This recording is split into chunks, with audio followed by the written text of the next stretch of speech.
Hi guys, it's Jim Downs with Motorhome Rehab Ranch, and recently we were talking about. Oh, excuse me. This is Willie and Nancy's Dash. This is a Mac Dash. Really cool motorized radio in it. This is a new air ride system we put in. We're going to talk a little bit more about air ride systems. The other day I was telling you we were starting to get into power level, electro level, and all that. You know, there were three different types of air ride systems in the GMCs over the years, and started talking about that.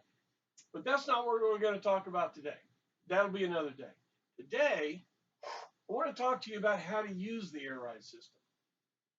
Now, if you read the manual, I'm flying in its face. I'm going to tell you now. And let me preface this story by saying I could be wrong. But I found over the years, the way I like to use the air ride system, this is a good explanation. Okay, so here we go. It's true. The GMC motorhome was built by the best GM technicians, the best engineers, and all this kind of stuff. So let's put ourselves back then. So I'm a suspension engineer, heavy lift suspension engineer, and they bring a new project to me. So they come up and say, okay, here's what we want. We're going to have a low slung vehicle, front wheel drive. Okay, it's going to have a low center of gravity. It's going to have a long overhang on it. It's going to be driven by non-professionals. It needs to have superior handling capability on the highway or in town. For a heavy lift vehicle, that's difficult to do. So the suspension engineer said, I've got a great idea. I'm going to make America's first air ride heavy lift vehicle. Okay, so he starts working at his drafting table. Remember back then the computers, you know, they sent a calculator to the moon, you know. So this was 73. So they got slide rules and what have you, and a desk. So he comes with this great idea, and he draws it all out. He's all set. He's ready to introduce this to the president.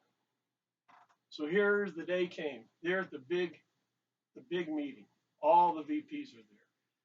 Attorneys, the president of General Motors, the vice president in charge of the motorhomes. Everybody's in the room, and they call him in. Well, the drivetrain engineer just left. So here comes the suspension engineer to talk about this new suspension. He says, guys, let me tell you how this works. Now, when you go home, what do? You sit down, right? Okay. So there's a down button. And when you push the down button, the airbags drop. Grandma, the dog, everybody can get up into the motorhome because it's really low. There's only like one step or half a step. Now, you're all loaded up. You're ready to go. What do you do when you leave the house? You stand up, right? Okay. So you push raise on the air ride system or turn the knob to raise the way it was originally. What that does, it brings the coach up to 120 pounds in the bag. That's the maximum pressure that air ride system will go. And oh, by the way, I've talked to the design engineer, and at 120 pounds of air in the bag, we've got the rocker panel of the motorhome level to the ground. Now you look at any new car. Of course, back in the 70s, we put shackles on the truck and jack it up. But you look at any new original car, and the rocker panels are level to the ground. Okay? So when it's in raise, it's level to the ground. There's also a specification from the back wheel, from the axle to back wheel to the bumper. The further that distance is, the higher the tail has to be to miss, civil engineer speed bumps, swales, curbs, all stuff like that. So you're getting ready to leave the house. You push raise. It goes all the way up and shuts off. Okay. You back out of your road. There's a curb there. You don't really care because remember, GM needs to make any car where it's not going to drag. Plus not going to drag. In raise it won't.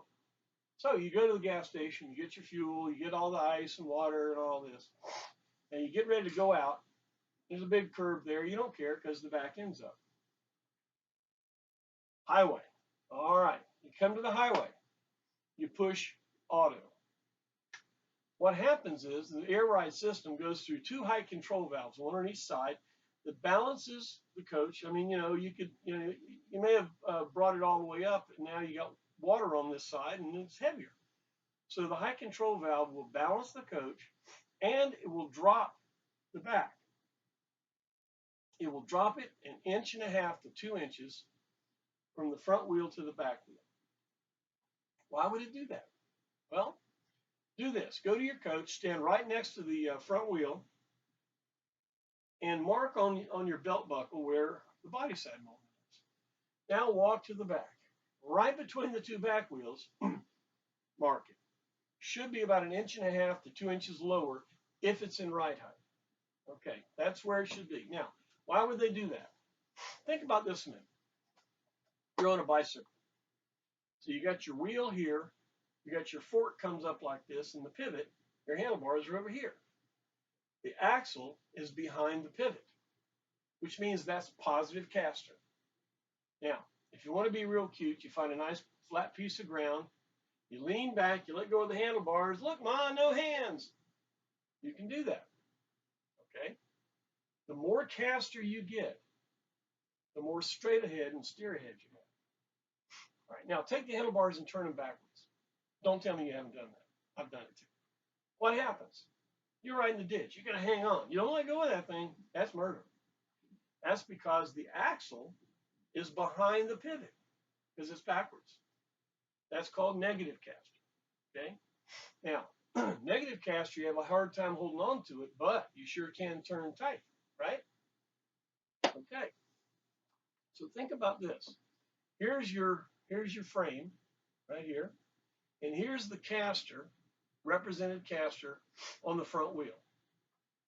Okay? Now, let's drop the frame. Caster rolls forward. Got more caster. So, when you get on the highway and you push travel, it drops the back of the coach, which increases the caster, which increases the steer ahead. That means it has superior handling capability on the highway. All right. Same vehicle. Raise the back. Caster goes negative. It's over here, which means it will turn tight. Now, the mark of a quality heavy lift vehicle in town is to be able to turn in tight roads. So with the back end up, you can turn tight. With the back end down, you go straight ahead. First vehicle to ever have that option to do that. And it really works. Try it. Raise the back end up, go down the road about 60, 65 miles an hour, push auto, and you're going to notice slowly. It'll take probably 3 or 4 minutes, but you'll slowly notice that it's much easier to steer and drive. You're not correcting yourself. That's how I found that it works well. So let's go back to the, remember the suspension engineer in his big meeting, right? So he's just explained this.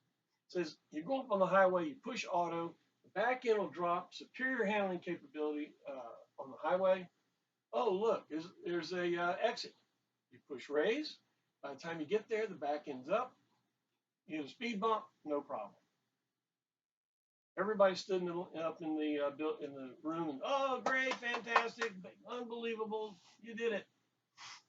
One guy was sitting there going, nope, nope.